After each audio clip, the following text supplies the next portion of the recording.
Yes, sir. Yes, sir. Yes, sir. Welcome back to Bingos. We'll be ranking every single NFL quarterback, starting off with Spencer Rattler.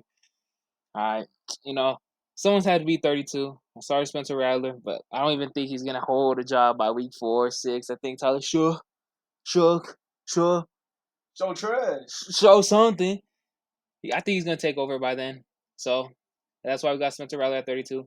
But I mean, maybe he's got a little potential, but I feel like there's not much there. I mean, he's not really that like athletic of a quarterback that you keep developing. He can process well.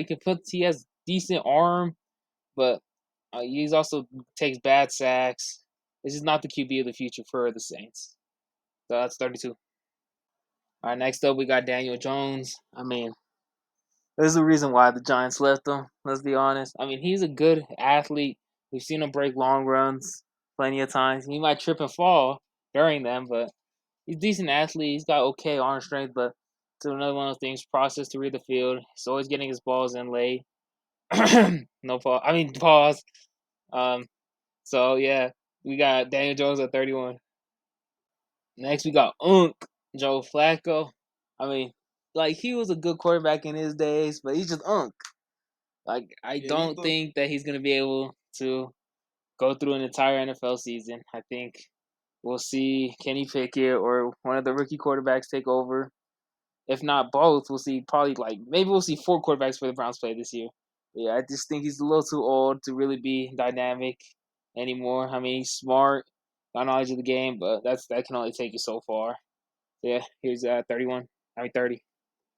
We got another unk here, Russell Wilson. I mean, we've seen what he's done with the Broncos and Steelers now these past couple years. I mean, he'll give you these occasional beauty of moon balls, but his entire play style was able to create in the backfield. He was able to extend plays and make crazy plays happen. But it just the loss of athleticism, injuries he's had to deal with has really limited him.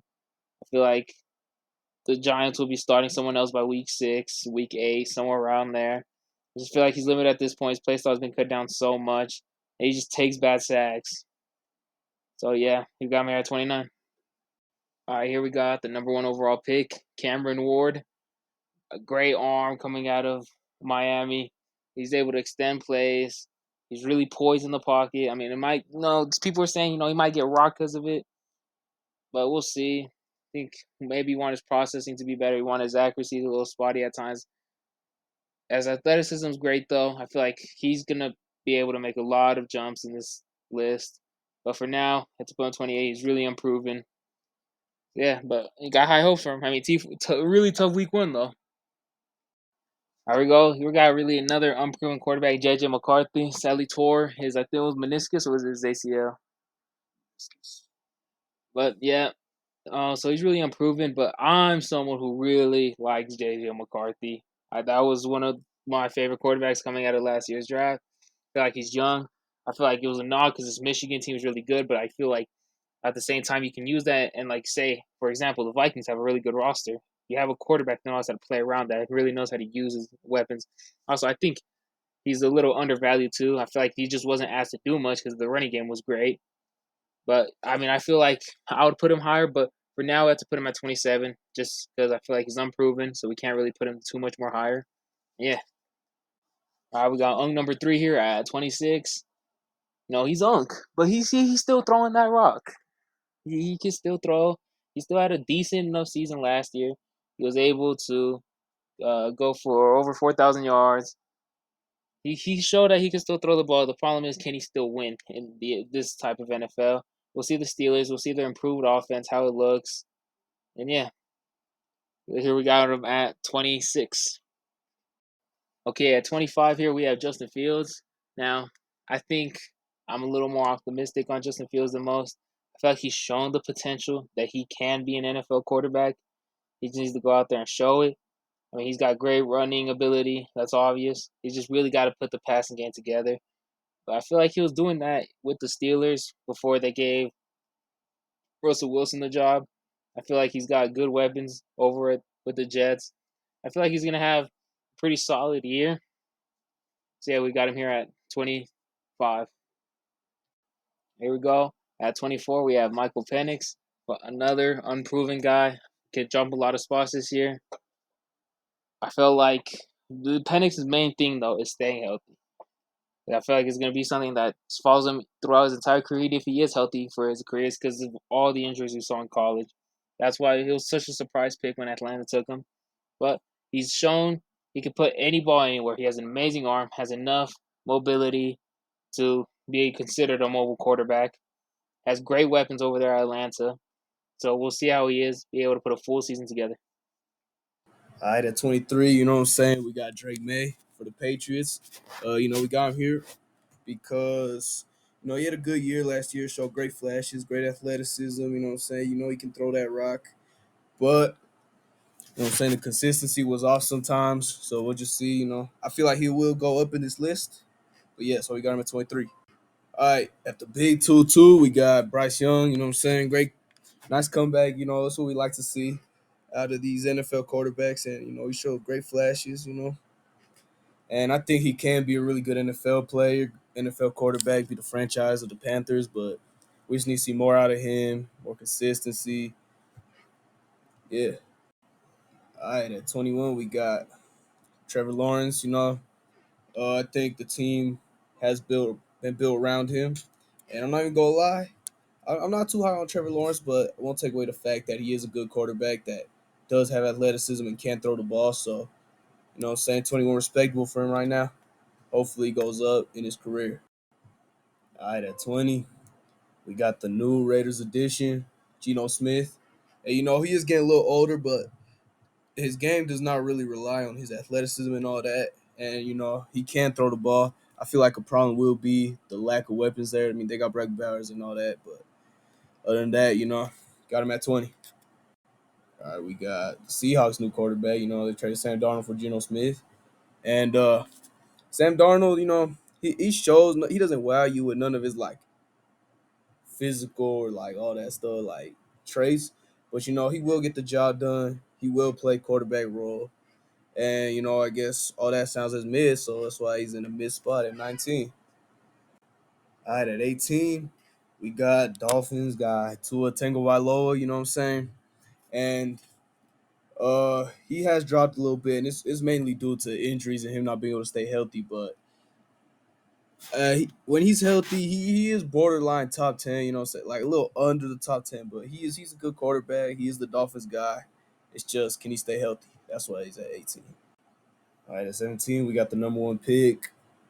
Number one pick last year, Caleb Williams. And he's at 17. His year wasn't the best, but he did show flashes of being a franchise quarterback. He did take a lot of sacks and all that.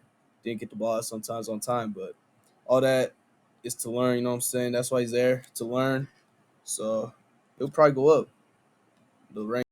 All right, we got Dak Prescott, and he's good, but he just never seems to reach that level of the elite. So we just got him at 16 because it's almost been the same thing over and over again. Just produce like a mid-season, so we got him like exactly at the middle at 16. All right, so now we got Kyler Murray here at 15. I really like Kyler Murray. I feel like he's one of the more underrated quarterbacks in the league. But I feel like as soon as it hits that week 10, the Cardinals just drop off every single time.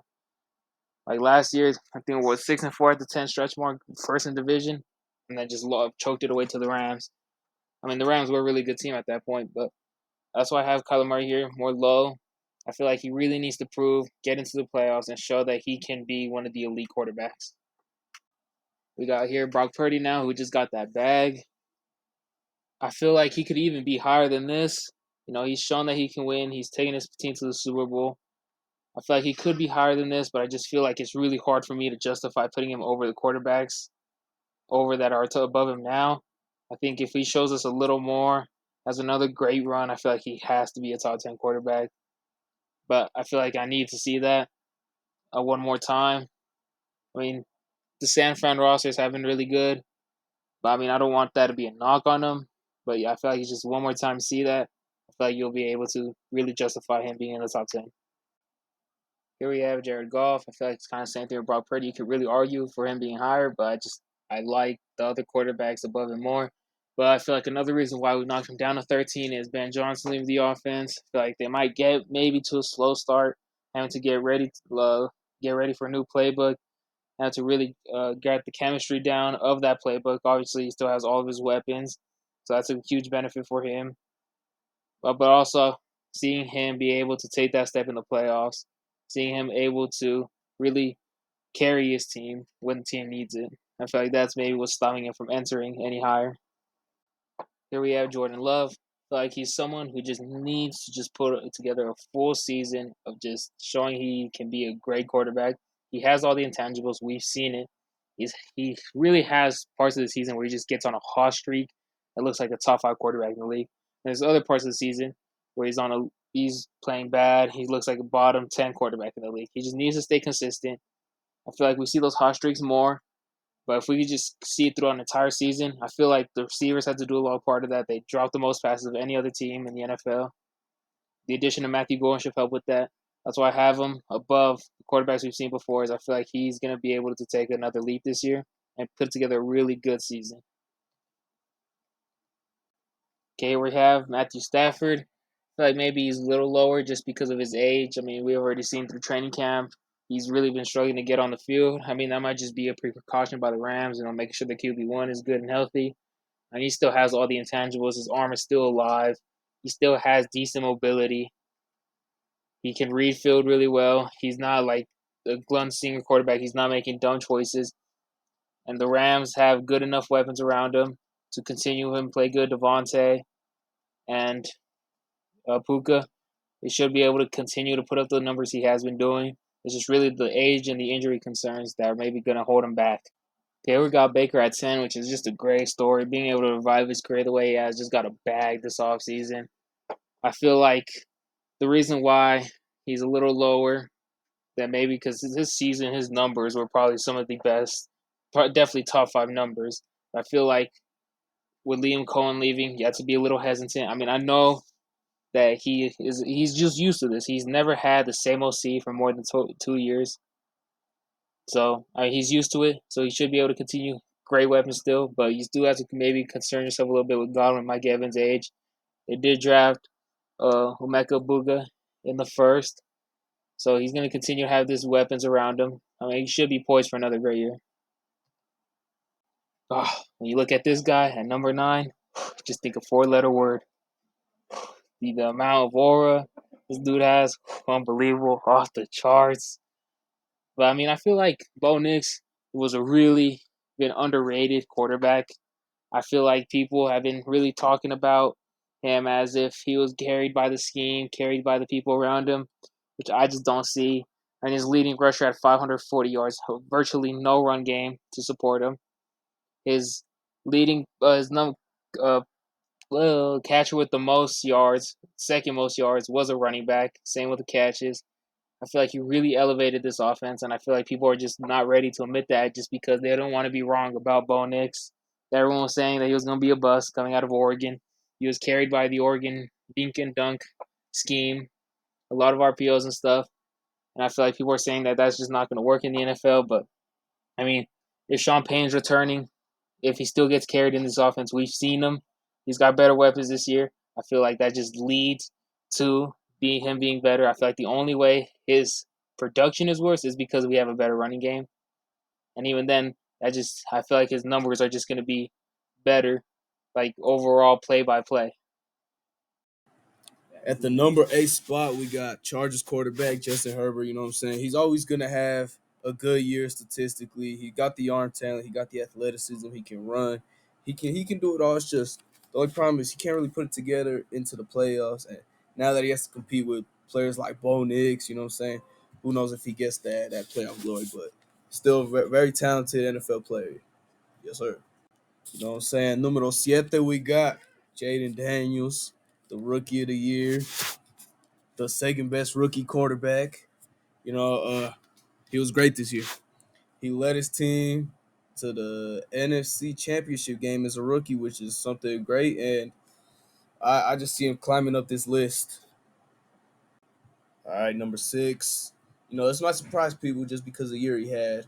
But CJ Stroud, uh, you know, the year the year wasn't bad. It's just people was expecting more out of him just because how good he was his rookie year, and I still think he is that quarterback. He just went through a little hardships during the year, but he'll bounce back for sure, and it's gonna be nice. All right, here we got number 5. We got Jalen Hurts, the Super Bowl champion, and feel like people say he's not as good, like really that good, but he's good. He manages the offense, and just because he has a good team, he utilizes that team, and he just knows how to play the quarterback position. He got that dog in, him, and you know, dogs win. So that's why he's at 5. All right, here we got a like not so favorite top player. You know what I'm saying? We got Patrick Mahomes. And I know I said winning's like show some dog, but like at the end of the day, winning is what matters in the NFL, and Mahomes continues to find ways to do it. Even if he like takes advantage of some rules, has some like relationships with the ref or something. You know what I'm saying? So like, yeah, but he wins. That's why he's up this high. All right, at number 3, we got the MVP of the NFL, Josh Allen. And he just can do everything at an elite level. The only thing that's missing for him is finishing and winning in the playoffs. So yeah, but right now, yeah, he's like top 3. All right, at number 2, we got Aura Man himself, Joe Shiesty, Joe Burrow. You know, I just think he arguably has the best arm talent in the league, and it's just kind of challenging when your defense doesn't have that many players. There's a bunch of JV players out there, but yeah, just based on arm talent, just as a quarterback, he's number 2. All right, the number 1 spot goes to Lamar Jackson, and I feel like he's the most versatile of them all. He's got underrated arm talent. He can run the ball like a running back. Got the speed of a receiver. He's just an elite quarterback.